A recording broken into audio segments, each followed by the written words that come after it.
Hey, what's up, guys? So, today we're going to talk about something that a lot of people claim to experience, but a lot of people either brush it off or don't want to believe it. It's called V2K or voice to skull technology.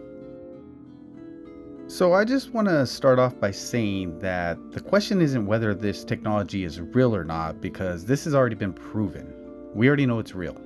The science has been around for decades, and I'm talking about the Frey effect, which was discovered way back in the 1960s. This technology isn't science fiction, it's military documented, and it's been tested. Technology has come a long way since then, and we'd be naive to think they're still not experimenting. So this isn't about guessing or conspiracy, this is about connecting the dots and understanding how things work, and I'm going to break it down in a way that's simple and clear, because we all deserve to know what's happening. So let's start with the Frey effect, because that's the foundation of what V2K is based upon. So back in the 1960s, a scientist named Dr. Alan Frey made a strange discovery. He found that if you exposed a person to pulsed microwave radiation, they could actually hear sounds, even though there was no speaker or sound source around them. The sound didn't come through their ears, it was transmitted directly into their brain. So how does that even work, you ask? Well, here's the simple version. When microwaves hit the head in short pulses, they cause the tissue in your skull and brain to heat up very slightly and very quickly. That sudden heating creates tiny pressure waves, kind of like mini shock waves, and those pressure waves travel through your skull and into your inner ear. Your brain interprets that as sound. So this technology isn't magic, it's just physics, and they proved it over 50 years ago. So the military picked up on this technology pretty quick, because if you can send messages into someone's head without needing a phone, without needing a speaker, or without them even knowing where it's coming from, that's a powerful weapon. Now let's fast forward to today.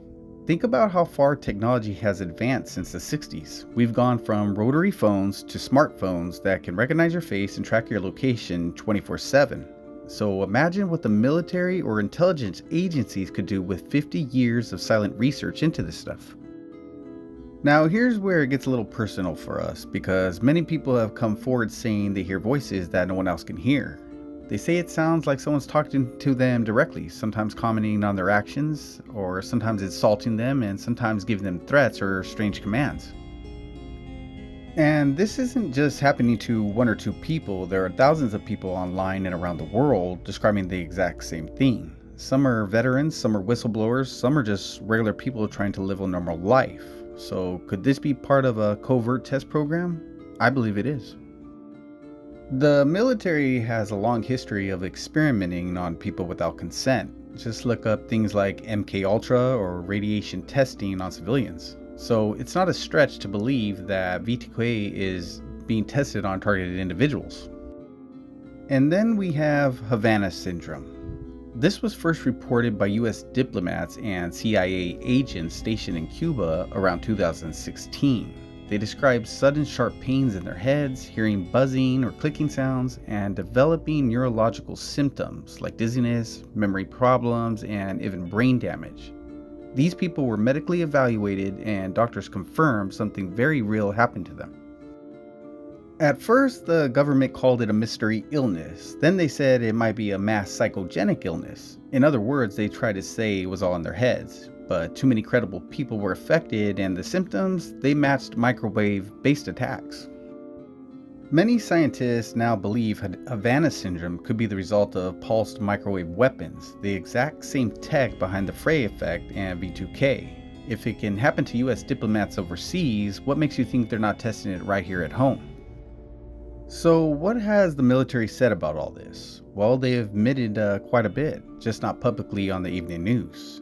In declassified documents, there are references to silent sound weapons, microwave auditory weapons, and non-lethal psychological control systems. The US Army, Navy, and Air Force have all done research into psychotronic weapons, which can affect mood, cognition, and behavior using frequencies and directed energy.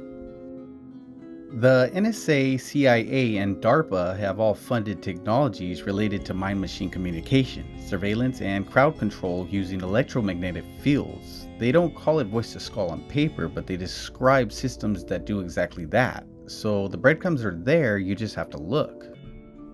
So, could someone actually be testing this technology out on you without your consent as part of a secret program? Yes, that's possible. We live in a world where governments, militaries, and private defense contractors test tech all the time on people without telling them. MK Ultra was real, radiation tests on civilians happen, so why not this? But here's where you have to stay grounded. Not every voice in your head is from a machine. Sometimes it's your own intrusive thoughts. Everyone gets them. You might hear something strange, uncomfortable, or dark in your own voice or even a different tone and wonder if it's someone targeting you. And sometimes you might be right, but other times it's just your mind under stress. That's why it's important to discern what's what. So before you jump to conclusions, I want you to ask yourself these questions. Is this a consistent pattern or a one-time thing? Does it sound like a real voice from outside or a thought from within? Am I hearing it during stress or fatigue? Is this voice clear like someone's in the room or distorted like a CB radio or walkie-talkie? People often describe V2K as unnatural speech, robotic, echoey, metallic, like a synthetic whisper or radio being tuned in.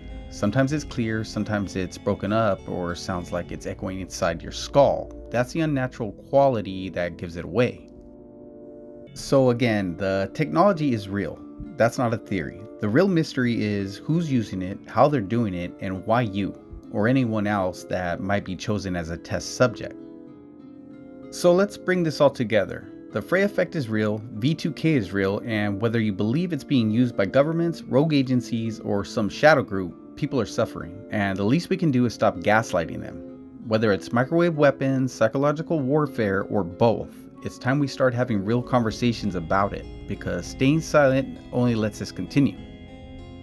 Alrighty guys, I hope this video helps give you understanding. Let me know in the comments what your opinion is on this topic. Alrighty guys, stay blessed out there. Take care.